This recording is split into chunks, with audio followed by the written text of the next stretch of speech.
Ես առանձնացրել եմ քեզ համար քո 3 գլխավոր վախերը, որոնց պատճառով դու դեռ չես վերականգնել բացակա ատամդ իմպլանտով։ Գնացինք։ Վախ առաջին. օրգանիզմը չի ընդունի իմպլանտը։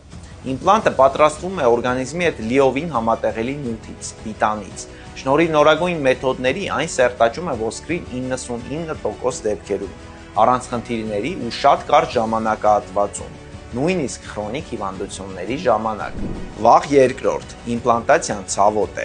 Հավատացեք, այս միջամտությունը կպատճառի նույնքան անհարմարություն, որքան ատամը հեռացնելը, նույնիսկ ավելի քիչ։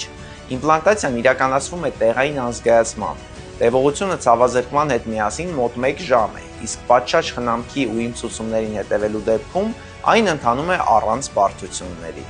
Վախ երրորդ. իմպլանտացիան թանկ է, բայց հաշվի առնելով այս միջամտության բոլոր առավելությունները, ինչպիսիք են ոսկրային հյուսվածքի ատրոֆիայի կանխարգելում, հարևան ատամների տեղաշարժման կանխարգելում, ծամողական ֆունկցիայի վերականգնում եւ այլն, իմպլանտացիան ոչ միայն թանկ չէ, այլ այն ամբողջովին ներդրում է քո առողջության մեջ։ Թույլ մի տուր որևէ վախ կամ անհանգստություն ազդի քո կյանքի որակի վրա։